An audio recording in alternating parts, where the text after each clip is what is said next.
Romanos capítulo 1, verso 8 ao 17.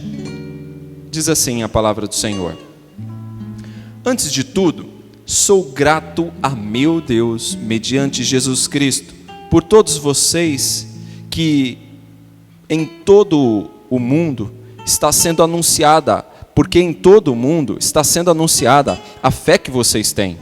Deus, a quem sirvo de todo o coração, pregando o evangelho de seu Filho, é minha testemunha de como sempre me lembro de vocês em minhas orações. E peço que agora, finalmente, pela vontade de Deus, seja-me aberto o caminho para que eu possa visitá-los. Anseio vê-los, a fim de compartilhar com vocês algum dom espiritual para fortalecê-los. Isto é, para que eu e vocês sejamos mutuamente encorajados pela fé. Quero que vocês saibam, irmãos, que muitas vezes planejei visitá-los, mas fui impedido até agora. Meu propósito é colher algum fruto entre vocês, assim como tenho colhido entre os demais gentios. Sou devedor tanto a gregos como a bárbaros, tanto a sábios como a ignorantes. Por isso, estou disposto a pregar o evangelho também a vocês que estão em Roma. Não me envergonho do evangelho, porque é o poder de Deus para a salvação de todo aquele que crê, primeiro do judeu, depois do grego, porque no evangelho é revelada a justiça de Deus, uma justiça que do princípio ao fim é pela fé, como está escrito: o justo viverá pela fé. Até aí. O quanto você está disposto a servir? É com essa pergunta que eu começo a nossa mensagem de hoje. Essa é a pergunta que dá ao sermão o tema. Pense você uma situação. Você está com uma doença muito grave. Te impede de caminhar direito, te traz muitas dores. Você bate em tudo que é portas de médicos que você conhece, ouve dizer, te indicam, e nenhum deles resolve o seu problema. E a doença vai te consumindo cada dia mais. Aí então você um dia recebe uma informação de que há um médico do outro lado do mundo que é especialista nesse problema. E você então junta todos os recursos que tem, vai até este médico, porque ele lhe inspirou confiança. Este médico te avalia, lhe dá uma receita, você pega essa receita, põe no bolso e viaja para casa de volta. E aí você bota toda a tua confiança naquela receita, vai até a farmácia, manda preparar aquele remédio, aquela fórmula, toma exatamente como o médico mandou você tomar. E dias depois, você é completamente curado. Daí uns dias, você está passando pela rua, e você observa do outro lado da rua uma pessoa com os mesmos sintomas da doença que você tinha. Você observa e é tudo igualzinho, e aquela pessoa também está morrendo aos poucos. O que você faria? Você compartilharia a receita? Você a procuraria e diria: olha, eu tenho aqui uma receita que pode salvar a sua vida.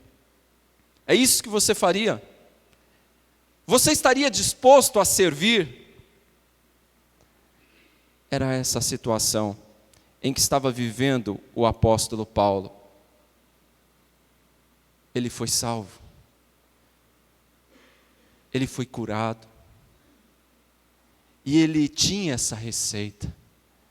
E ele agora se vê como um devedor. Alguém que precisa pagar. Alguém que precisa transmitir a outros que estão igualmente doentes essa receita que cura,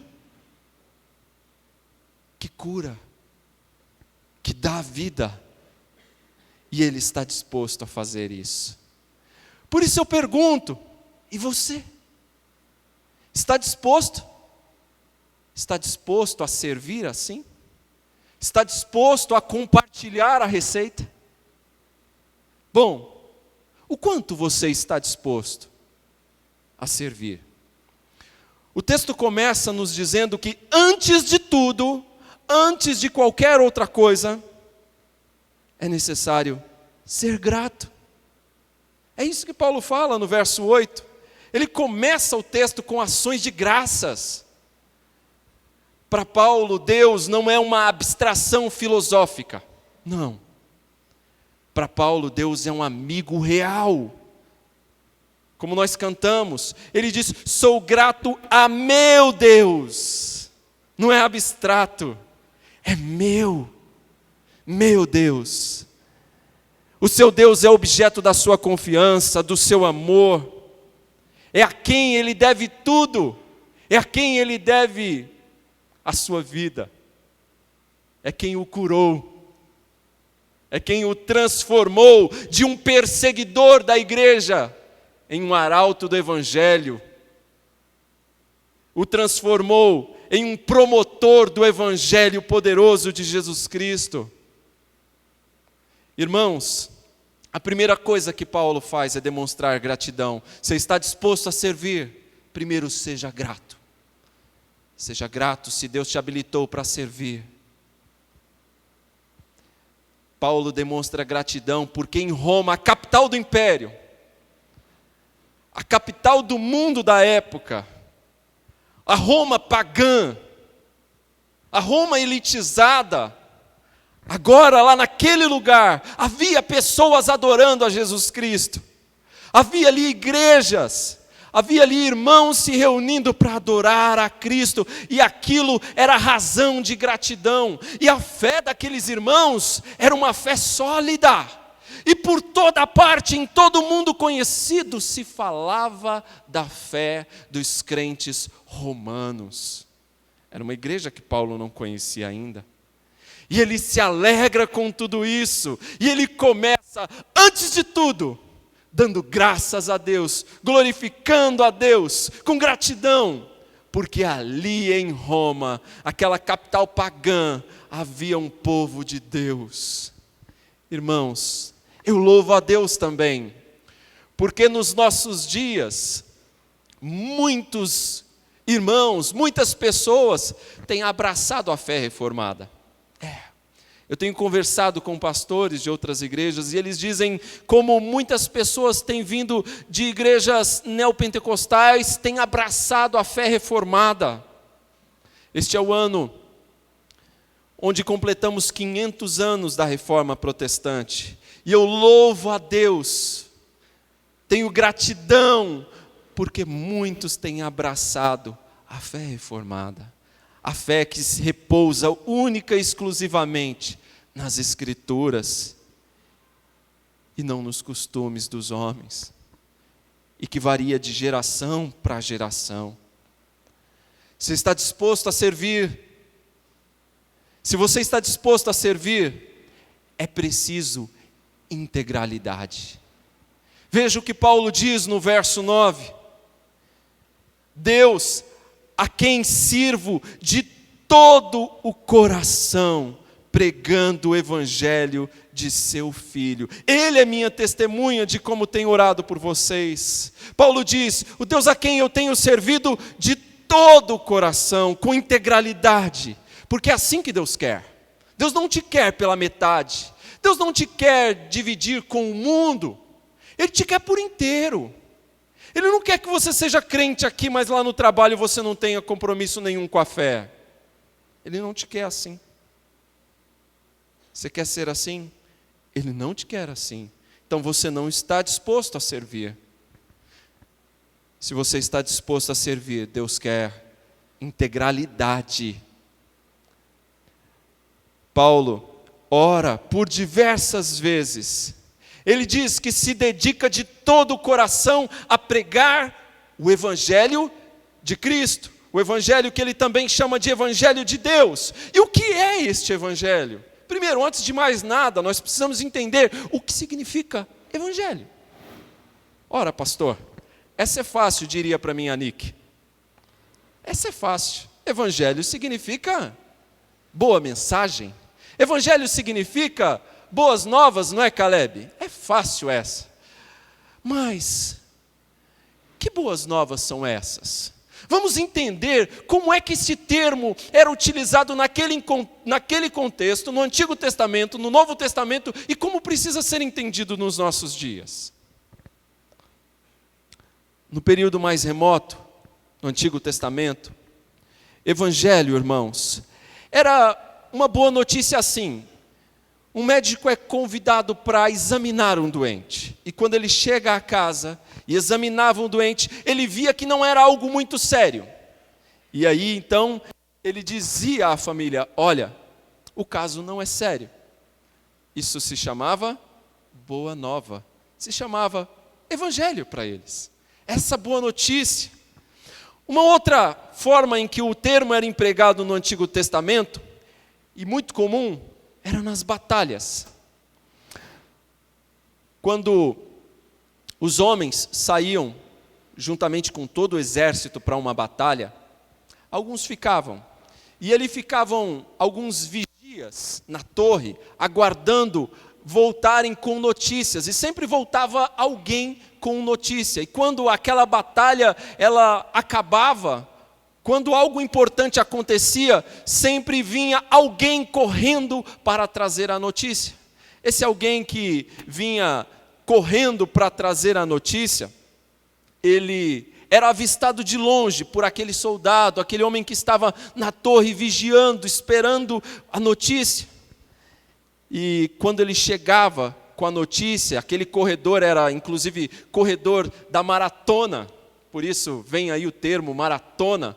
Ele vinha correndo longos quilômetros para trazer a notícia. Aquele homem que avistava de cima, pela maneira como aquele outro corria, ele já sabia se a notícia era boa ou se era ruim. Daí então, desta ideia daquele que corre para trazer a notícia, o profeta Isaías diz: quão formosos são sobre os montes os pés do que anuncia as boas novas. Ele corria para dar a boa notícia de que o exército saiu vencedor. Se ele vinha correndo e levantando poeira pela estrada, ele sabia que a notícia era boa. Mas se ele vinha se arrastando pela estrada, é porque a notícia não era boa. Daí, irmãos, no Antigo Testamento, essa ideia de evangelho, essa boa notícia que era transmitida, era o evangelho. Agora, quando nós chegamos no Novo Testamento, nós vamos descobrir outras utilizações da palavra. E uma delas é com relação aos 4 primeiros livros da Bíblia. São chamados de evangelhos. Então nós temos ali o termo evangelho significando um tipo de literatura bíblica. Os 4 primeiros livros da Bíblia são assim chamados. Mas quando nós olhamos nos lábios de Jesus, evangelho já tem outra conotação. É um anúncio sobre a vinda do Messias, dele próprio. Sobre a presença inaugurada entre eles do reino de Deus. Em resumo, evangelho fala a nós sobre Jesus. Sobre o que ele fez. Sobre a sua vida perfeita, sem pecado, de total obediência ao Pai. Fala-nos sobre a sua morte expiatória na cruz. Fala-nos sobre a ressurreição dos mortos. Fala-nos sobre a sua ascensão aos céus. Fala-nos sobre o seu derramamento do Espírito sobre as nossas vidas. É disto que fala o Evangelho. Era assim que se dedicava o apóstolo Paulo de todo o coração para anunciar este Evangelho. Este Evangelho de Deus. Este evangelho que é poderoso. Você está disposto a servir a este evangelho? Se você está disposto, é preciso, este servir exige disposição para a intercessão. Veja o verso 9 ainda, ele diz que Deus é sua testemunha, de como sempre me lembro de vocês em minhas orações, e peço que agora, finalmente, pela vontade de Deus, seja-me aberto o caminho para que eu possa visitá-los. Paulo orava por estes irmãos, Paulo intercedia por eles, ainda que não os conhecesse. Paulo intercedia pelos irmãos romanos e desejava estar com eles, visitá-los. Paulo não só fala, estou orando por você. Não, ele ora de verdade. E ele diz, Deus é minha testemunha de como oro por vocês, e não é pouco, incessantemente, constantemente. Quer servir? Esteja disposto a ser um intercessor. Esteja disposto a orar. A obra de Deus não é feita só indo, mas também é feita orando. Esteja disposto a ser um intercessor. Veja, irmãos, que lição preciosa nós podemos extrair desta passagem. Paulo era insistente na oração. Ele orou por diversas vezes, porque ele desejava visitar aqueles irmãos, estar com eles pessoalmente. Mas o que aconteceu? Ele não conseguiu. Por diversas vezes ele quis, mas não conseguiu. Foi impedido de estar com os irmãos, de visitá-los. É como se disséssemos, Deus disse não. Ele queria muito, mas Deus disse não, não é agora. Mas ele parou de orar? Ele ficou chateado? Ele continuou orando e confiando no Deus que soberanamente age como quer. Irmãos, que lição para nós, que oramos uma vez, oramos duas, e se Deus não faz como nós queríamos, ficamos chateados, ficamos emburrados. Vou parar, isso não está dando certo. Ora, quer servi-lo? Seja um intercessor perseverante, esteja disposto a isso. E veja que quando Paulo escreveu essas palavras, ele não tinha a mínima ideia do modo como ele iria finalmente chegar em Roma, que é preso, em cadeias, como um prisioneiro do governo romano. Foi isso que aconteceu. E lá ele seria executado. Em Roma, Paulo iria morrer. O quanto você está disposto a servir? Servir demanda contato pessoal. Veja o verso 10. E peço que agora finalmente, pela vontade de Deus, seja-me aberto o caminho para que eu possa visitá-los. Anseio vê-los, a fim de compartilhar com vocês algum dom espiritual para fortalecê-los. Paulo não quer estar longe, Paulo quer estar junto, quer estar perto. Para servir, é necessário servir junto, perto. Paulo não é um insensível, alguém distante, indiferente àqueles que ele escreve. Ele quer estar junto. Ele quer estar com eles. O seu desejo era fortalecer aqueles irmãos e ser fortalecido por eles. O desejo de Paulo de ir a Roma não era para passear, não era para conhecer o imperador. Não. O desejo de Paulo era outro. O desejo de Paulo era ter comunhão com os irmãos, porque nós precisamos disso para crescer. Nós precisamos de comunhão para crescer. Ontem, nós tivemos aqui um culto maravilhoso, gostoso, onde a palavra de Deus foi fielmente pregada e nos foi ensinado o Salmo 133, onde Deus se agrada, se alegra em ver os seus filhos em comunhão, e ali o Senhor abençoa.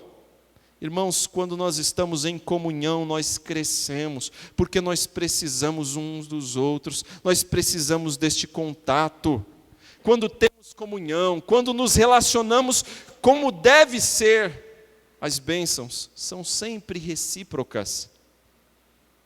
Nenhum cristão é uma ilha. Nenhum. Antes disso, todos fazem parte de um corpo, do corpo de Cristo. Até mesmo o grande apóstolo Paulo, um homem intrépido na pregação, um homem forte, destemido, precisava de outros cristãos, precisava de estar junto a outros irmãos para ajudá-los e também ser ajudado por eles.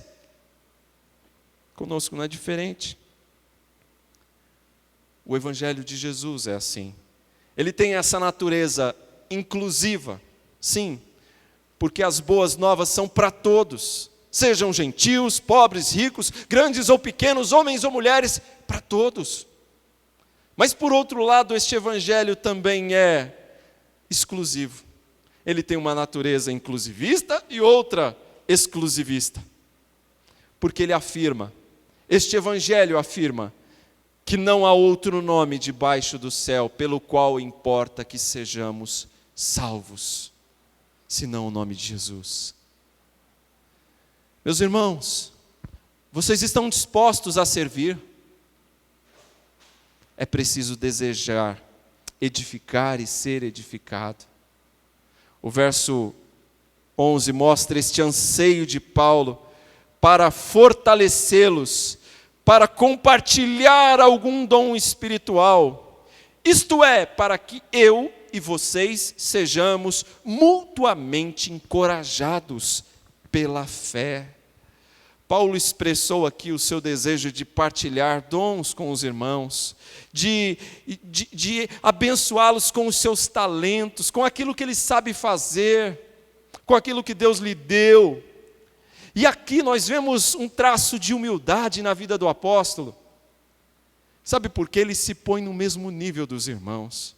Ele não se coloca como um superior, mas ele se coloca na mesma altura. É como se Paulo estivesse dizendo a eles: olha, a minha fé, da mesma forma que a de vocês, precisa ser fortalecida. Vocês serão uma bênção para mim, e eu serei uma bênção para vocês quando estiver aí. Paulo tinha consciência que precisava deles, e também tinha consciência que poderia contribuir com eles. Eu recebi há alguns dias uma mensagem do reverendo Osni, missionário que veio aqui há algum tempo e está no Oriente Médio, e eu coloquei parte desta mensagem que ele me escreveu na pastoral de hoje. Você pode ler depois em casa se você ainda não leu. Mas uma outra parte, ele conta uma história que pode muito bem ilustrar esta verdade que está aqui ensinada. Ele disse que, trabalhando com refugiados ali, de tenda em tenda eles iam visitando, fazendo oração, conversando com as pessoas, anunciando o Evangelho onde encontravam oportunidade. E ele dizia que enquanto andavam entre uma tenda e outra, uma criança o acompanhava o tempo todo. E essa criança o acompanhava meio desconfiada, a certa distância. E ele ia num lugar, essa criança ia. Ele ia para outra, essa criança ia atrás. Uma criança de mais ou menos 6 anos. E teve uma hora que ele não se aguentou mais e ele disse: venha cá, o que você está precisando? Era um refugiado. Você precisa de alguma comida? Você precisa de alguma roupa? Você precisa de algum remédio? Como que eu posso te ajudar? Me diga. E aquela criança disse: eu não preciso nada não, tio. Eu só preciso de um abraço. Eu quero um abraço. E ele então abraçou aquela criança. E aí ele abraçou de novo. E ele abraçou mais uma vez. E ele abraçou outra vez. E aí começou a chorar e abraçava mais aquela criança. E aí a criança ficou espantada olhando para ele: tio, o senhor não gostou do meu abraço? E aí ele disse: sim, e como gostei do seu abraço. Mas tio, por que o senhor está chorando? Porque eu também só queria um abraço. Eu só queria um abraço. A gente precisa um do outro. Gente precisa de Deus, mas gente precisa de gente. A gente não é diferente. A gente precisa um do outro. Paulo sabia disso. Ele queria edificar, abençoar aqueles irmãos, mas também ser abençoado por eles. Porque aqueles irmãos tinham muito para oferecer. Ele não tem a pretensão de só confortá-los, mas ele também deseja ser confortado, encorajado por aqueles irmãos. Ele quer dar e quer receber. Nós damos o que temos e recebemos o que nos falta. Meus irmãos, Ninguém é tão desprovido de dons que não tenha nada para oferecer. E ninguém é tão bom que não precise de nada.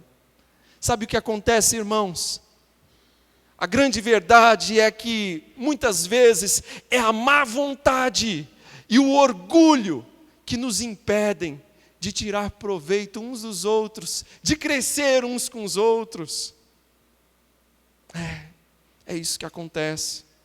Nós precisamos ser edificados e encorajados, todos nós. E o pastor não é diferente. Quando eu estou na porta e cumprimento 99 irmãos, mais um passa ao largo, faz questão de não me cumprimentar. Depois eu vou lembrar, sabe de quem? Dos 99? Não, daquele um que não teve contato comigo. É assim. A gente precisa um do outro. Você está disposto a servir?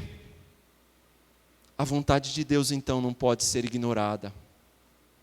Verso 13 diz: quero que vocês saibam, irmãos, que muitas vezes planejei visitá-los, mas fui impedido até agora.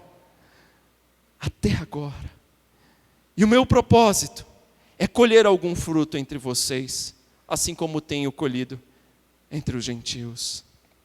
Irmãos, Paulo planejou por diversas vezes ir até Roma para visitar os irmãos. No entanto, o que acontece? O que ele diz? Deus não permitiu. E nem por isso Paulo desanimou. E nem por isso Paulo ficou emburrado e falou, não vou mais trabalhar nessa obra não. Nem por isso Paulo deixou de servi-lo. Mas Paulo continuou servindo e edificando outros irmãos. Deus frustrou os planos dele. Os planos dele eram um, o de Deus era outro. Aquilo que parecia, irmão, ser um grande problema, ele queria muito ir e não conseguia ir. Aquilo que parecia ser o problema se tornou uma grande bênção, irmãos. Sabe por quê? Porque, em razão de não poder ir, Paulo escreve para eles. E escrevendo para eles, nós fomos abençoados também, porque nós temos esta carta hoje, graças a isso. Por ele não poder ir, ele escreveu. Deus o inspirou e hoje esta palavra chegou até nós. Irmãos, quando o nosso desejo não é realizado, é porque Deus tem um propósito maior que está sendo desenvolvido. Quando o nosso sonho não se realiza, é porque Deus tem sonhos maiores para nós. Eu tenho que entender, se quero servir, que a vontade de Deus não pode ser ignorada, irmãos. Nós não podemos menosprezar, preste atenção no que eu estou dizendo, nós não podemos menosprezar os obstáculos que Deus põe nos nossos caminhos. Não menospreze. Sabe por quê? Porque estes obstáculos podem ser exatamente a maneira que Deus está usando para te guiar, para te dirigir.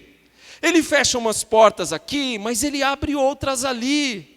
E às vezes é essencial que algumas portas sejam fechadas, porque o nosso coração está apegado demais a determinadas coisas que não são boas para nós. E nós achamos que só tem esse caminho, só tem esse jeito, mas Deus vai lá e nos mostra que existe outro caminho para seguirmos em frente, não é só esse. Graças a Deus por tudo. Por todas as proibições, barreiras, porque todas elas fazem parte de um grande plano de Deus para mim e para a sua vida. Foi assim com Paulo. E lembremos, irmãos, nós lemos o texto durante o culto de Atos dos Apóstolos, capítulo 16, e ali é dito com todas as palavras que ele é impedido pelo Espírito Santo. Ele queria ir para a Ásia, mas foi impedido por Deus de ir para lá. E ele foi para onde? Para a Europa. Passa a Macedônia. Ele vai para a Europa. E ali, depois de muitas dores, não sem dores e aflições, prisões, ele foi preso lá juntamente com Silas. Mas é ali que ele vai plantar a primeira igreja na Europa, a igreja de Filipos. Se estamos dispostos a servir, não podemos ignorar a vontade de Deus. A vontade de Deus era essa para Paulo. Paulo queria muito ir a Roma, mas ele não esperava que ele seria levado para Roma preso. Em Atos 25, nós sabemos que Paulo está sendo processado. E ali ele apela para César. E aí então, o seu apelo é acolhido e ele é encaminhado para ser julgado por César em Roma. E assim, Paulo finalmente chega a Roma. Ele cumpre o seu desejo, não como ele esperava, evidentemente, ele queria ir livre, mas ele chega lá preso. E ele tem condições de preso pregar a toda a guarda pretoriana. Ele não desperdiça nem a prisão. Irmãos, quando nós oramos ao Senhor, quando nós queremos servir ao Senhor, nós não podemos ignorar a vontade do Senhor. E quando oramos, nós devemos lembrar aquilo que Tiago nos ensina: se o Senhor quiser, faremos isto ou aquilo. Quando você planejar algo assim como Paulo planejava, lembre-se das palavras de Tiago: se o Senhor quiser, faremos isto ou aquilo. Lembre-se na sua oração de que seja feita a tua vontade. Foi assim que Jesus nos ensinou também a orar. Você está disposto a servir? O quanto você está disposto a servir? Se você está disposto a servir, colher algum fruto precisa estar na mira. Você precisa de ter este objetivo. Paulo não pregava por pregar. Paulo não anunciava a mensagem apenas para que as pessoas fossem informadas a respeito de Jesus. Mas Paulo pregava com um desejo de ver pessoas recebendo esta palavra que é poderosa, crendo neste Senhor que salva, entregando a sua vida a Ele e sendo transformada. Paulo desejava entre os romanos não só edificá-los com a palavra, mas ele desejava colher frutos, ver pessoas se convertendo, ver irmãos se juntando à igreja de Roma. Esse era o desejo de Paulo, esse deve ser o nosso desejo também. Você deve desejar trabalhar e servir para ver pessoas se achegando a Cristo. Sabe por quê? Porque enquanto tiver pessoas que não glorificam a Deus, nosso trabalho não acabou. Tem muitas pessoas que não glorificam a Deus e é nosso dever anunciar o Evangelho para que Ele seja glorificado. Está disposto a servir? É preciso isso. Servir também requer, irmãos, consciência de ser um grande devedor e disposição para pagar. Vejamos os versos 14 e 15. Sou devedor tanto a gregos como a bárbaros, tanto a sábios como a ignorantes. Por isso, estou disposto a pregar o Evangelho também a vocês que estão em Roma. Era assim que Paulo se enxergava. Era esta a consciência. Você está disposto a servir, tem esta consciência. Você é um grande devedor. Um grande devedor. E você precisa estar disposto a pagar esta dívida. Paulo se considerava devedor de todos aqueles que ainda não conheceram o Evangelho de Jesus. E ele desejava pagar esta dívida. Ele sabia que era alguém que foi curado e que tinha que compartilhar a receita. Porque é maldade demais ver alguém morrendo com a mesma doença que você tinha. Saber ter a receita no bolso e não compartilhar. Paulo se considerava um devedor. E ele vai se esforçar por partilhar essa receita que salva. A alma de todo crente deve arder com esse desejo de compartilhar o Evangelho, irmãos. Nós, assim como Paulo, também devemos nos sentir no dever de anunciar o Evangelho, de falar de Jesus a todas as pessoas à nossa volta. É um dever do qual nós não podemos nos esquivar. Nós não podemos cometer este crime de sonegar o Evangelho. Nós, assim como Paulo, temos este dever.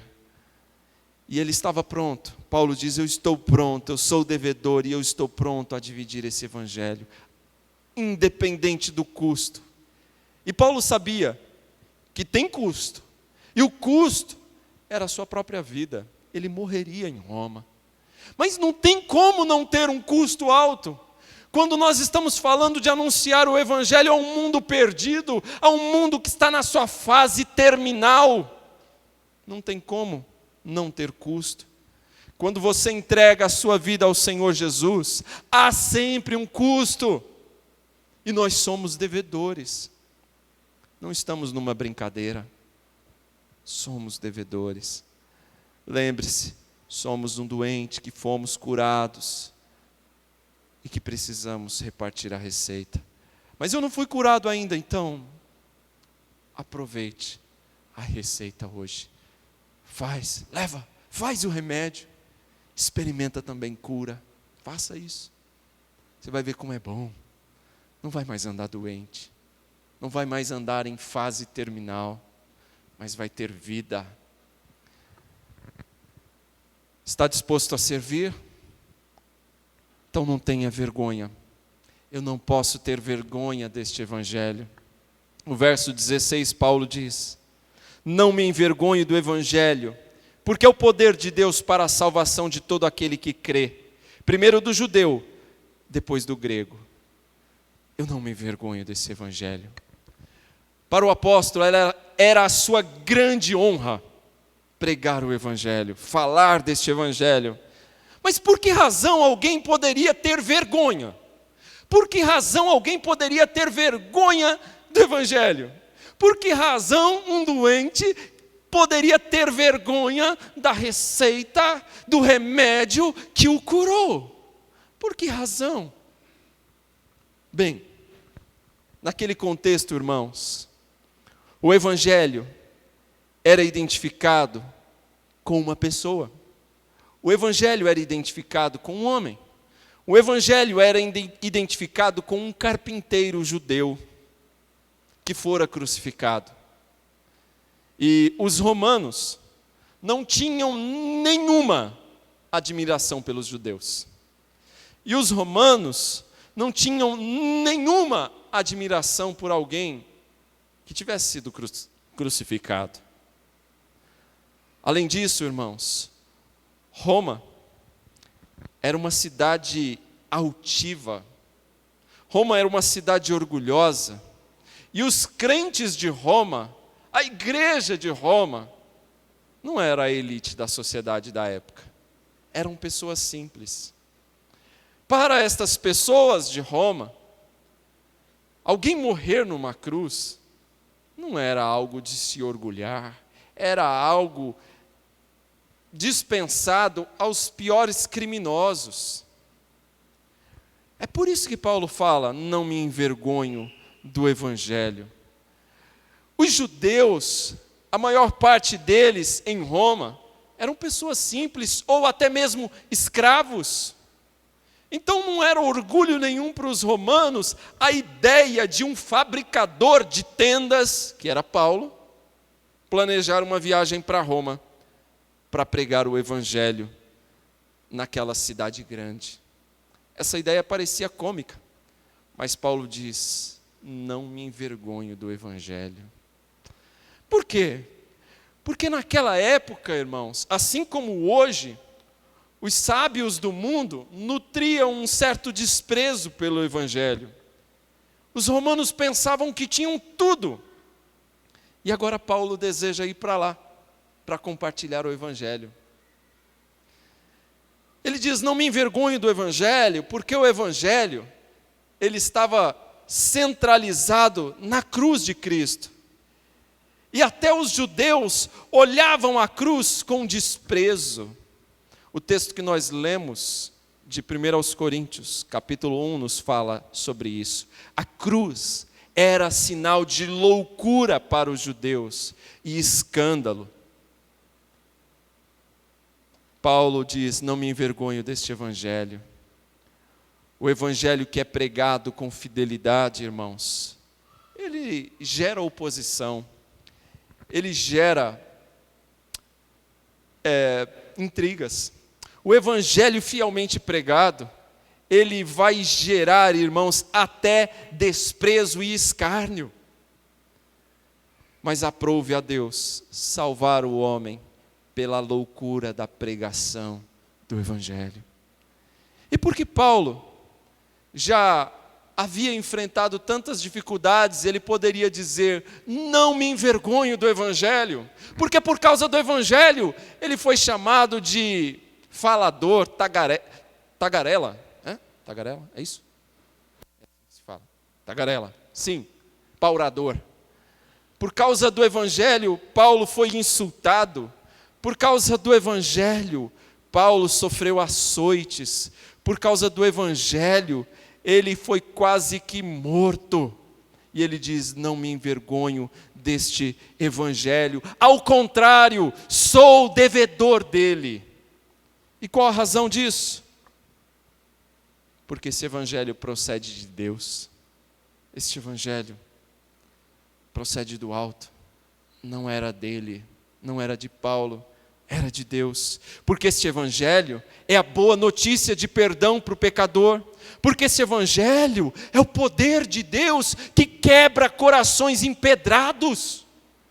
Porque este Evangelho é aquele que salva o perdido. Porque este Evangelho é aquele que produz vida santa. Porque este Evangelho é aquele que faz com que o justo viva pela fé. Por isso ele diz: não me envergonho do Evangelho. Mas há aqueles que se envergonham do Evangelho. Há aqueles que são a vergonha do Evangelho. Mas há também aqueles que não se envergonham do Evangelho. Qual é a sua situação? Qual é a sua situação? Você é vergonha para o Evangelho? Você se envergonha do Evangelho? Ou você não se envergonha do Evangelho? Para poder responder essa questão, você precisa entender um pouco melhor o que é o Evangelho e o que não é o Evangelho.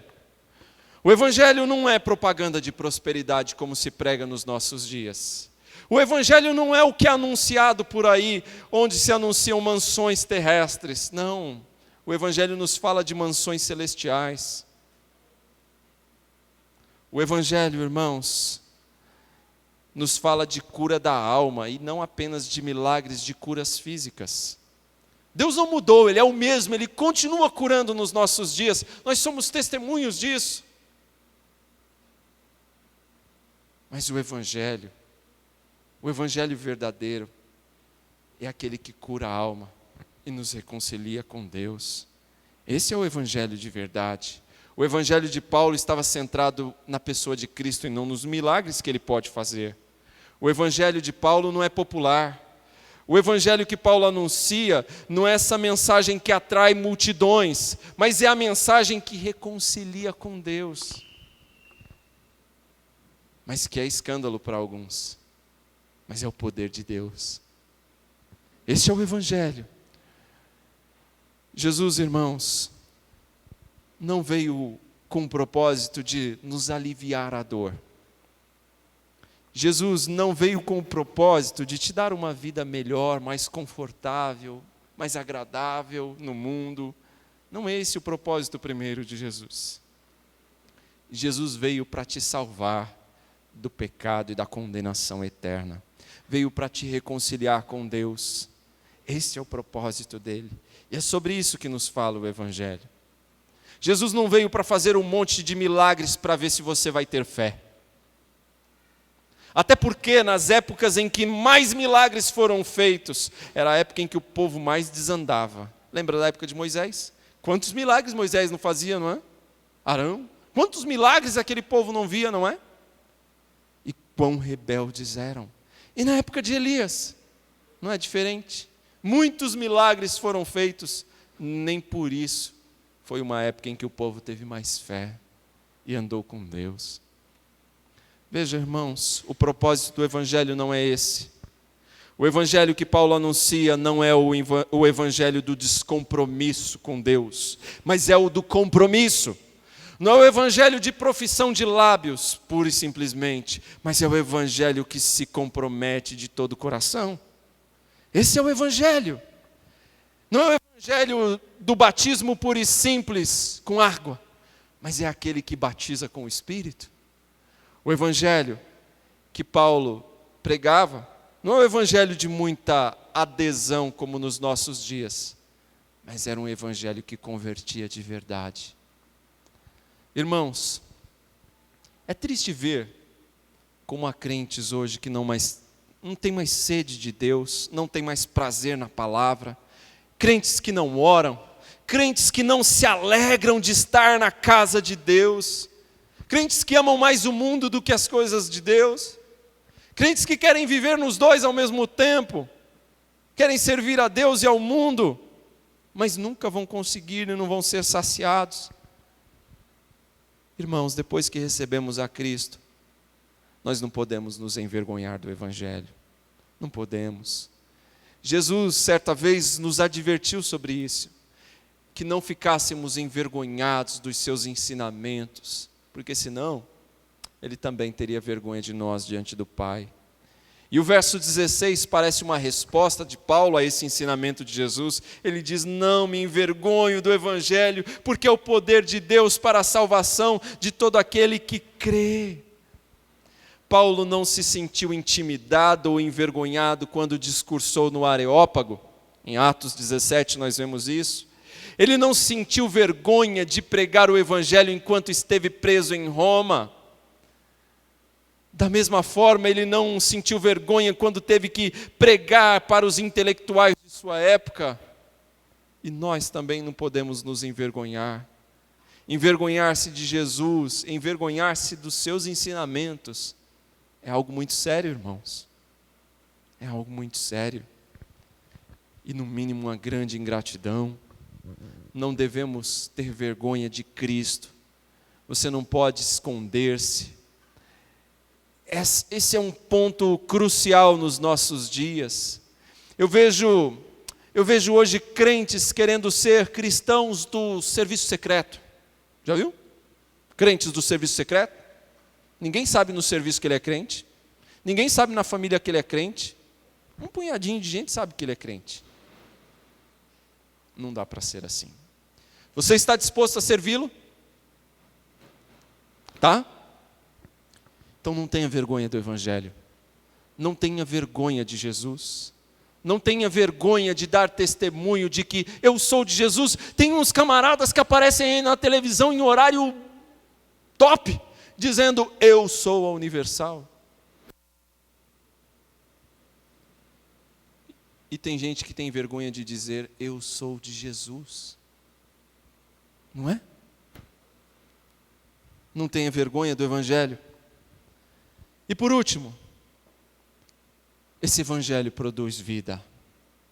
Quando aceitamos a Cristo como nosso Salvador, nós somos justificados. Deus nos declara justos. A nossa ficha corrida de dívida, de crimes, grande, enorme, foi paga por Cristo. Foi paga por Ele. Ele pagou a dívida. Verso 17 diz: porque no Evangelho é revelada a justiça de Deus, uma justiça que do princípio ao fim é pela fé.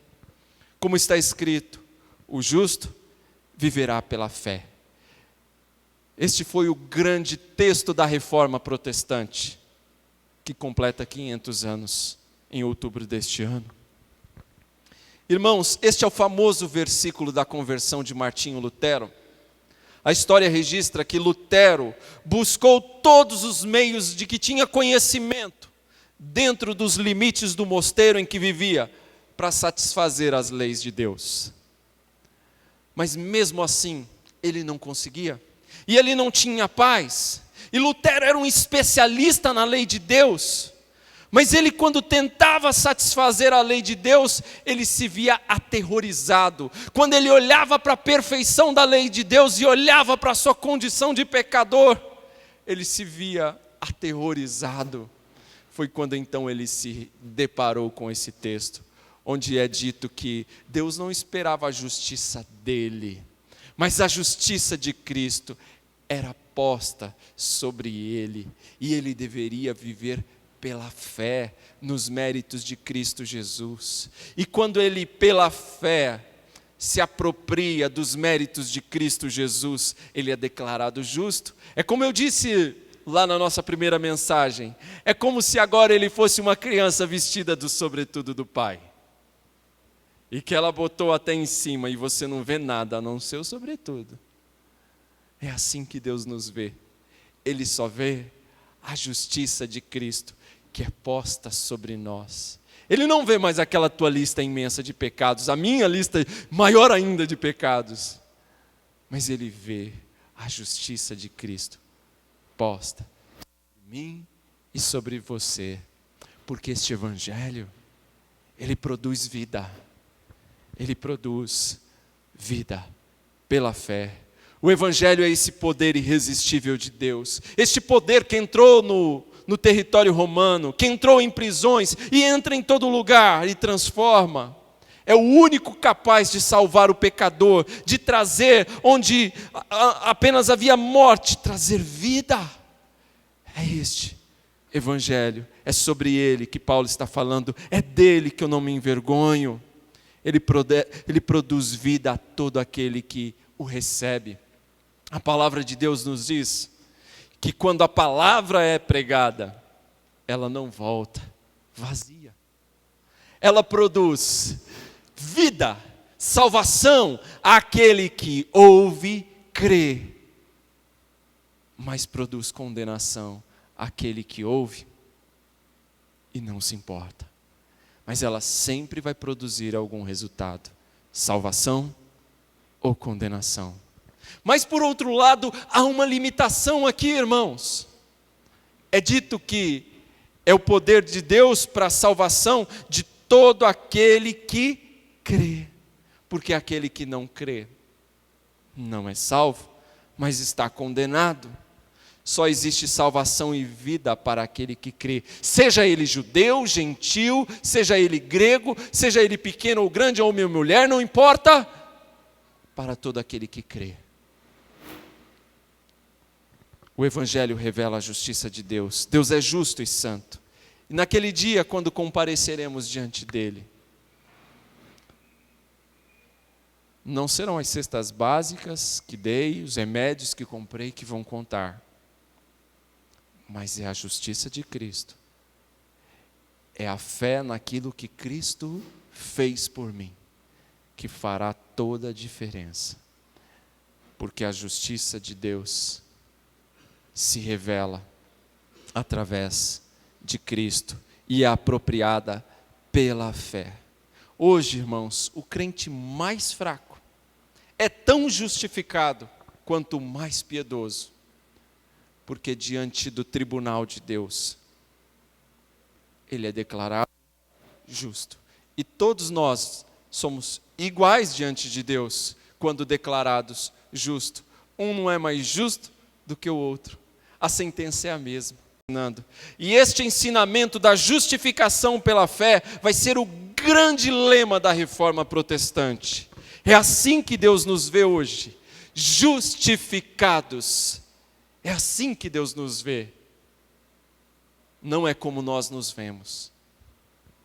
Agora que nós estamos justificados, nós devemos viver pela fé. E viver pela fé é viver Jesus todos os dias. Você está disposto a servir? Você tem consciência de qual era o seu estado, de onde Cristo te tirou? Você tem ciência da gravidade da sua doença e do poder deste remédio que o curou? Você está vendo hoje pessoas à sua volta morrendo da mesma doença que você tinha. O que você vai fazer? Está disposto a servir? Está disposto a compartilhar a receita? Façamos isso, meus irmãos. Façamos isso. Que o Senhor nos ajude. Vamos nos colocar de pé. Vamos orar ao Senhor. Que Deus, nós também não temos vergonha do Teu Evangelho. Ao contrário, Senhor, nós nos orgulhamos, porque foi através deste evangelho, que é o teu poder, e não apenas meras palavras, é o teu poder agindo em nós, que fomos salvos, que recebemos vida. Senhor, estamos dispostos a te servir. Senhor, dá-nos da tua graça para te servir melhor. Senhor, nós queremos ter este coração grato como Paulo tinha. Nós queremos ser gratos a ti por ter sido chamados, habilitados a te servir. Nós queremos te servir também de todo o coração, Senhor, e não pela metade. Nós não queremos dividir a nossa vida em compartimentos onde parte dela é dedicada ao Senhor e a outra parte a nós mesmos. Senhor, dá-nos um coração de intercessor, que não se importa apenas consigo mesmo, mas que lembra de interceder pelos outros.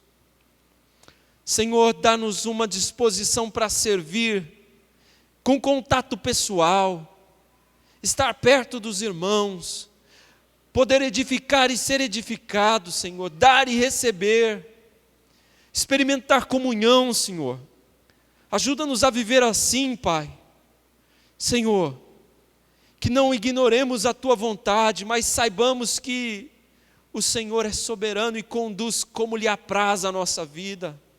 Faz-nos entender, Senhor, que é o Senhor quem governa absoluto as nossas vidas. E que nem sempre a sua vontade, Senhor, será igual à nossa, mas ela será bem melhor. O Senhor tem sonhos melhores para nós.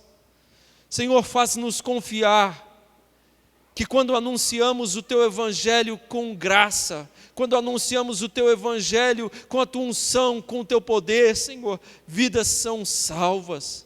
Senhor, faz-nos servir, Pai, com a consciência de um devedor, de alguém que foi curado milagrosamente e que tem que partilhar essa receita poderosa. Senhor, que não nos encolhamos nos nossos lugares, que não recuemos tímidos e envergonhados, mas que de forma destemida possamos anunciar este evangelho poderoso que é de Deus, este evangelho que salva o pecador, este evangelho que cura e que dá vida e transforma.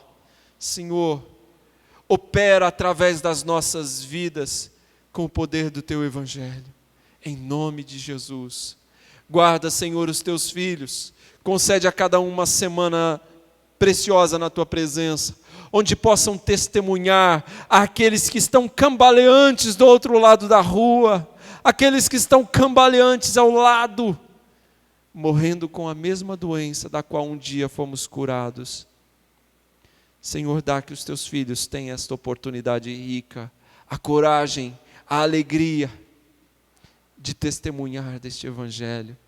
Senhor, dá que aqueles que hoje estão aqui conosco e que ainda não tomaram deste remédio poderoso, que ainda não receberam a Cristo como seu Salvador, possam hoje se entregar a Ti, possam hoje buscar, Senhor, em Ti a salvação, possam hoje depositar as suas vidas diante do Teu altar e recebê-lo como seu Senhor e Salvador, e buscar na Tua igreja a comunhão e servir em adoração, e edificar e ser edificado, em nome de Jesus.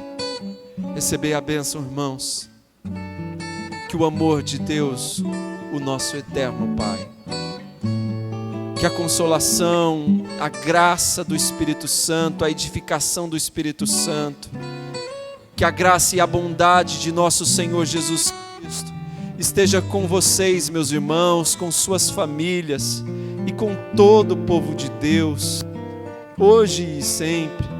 Amém.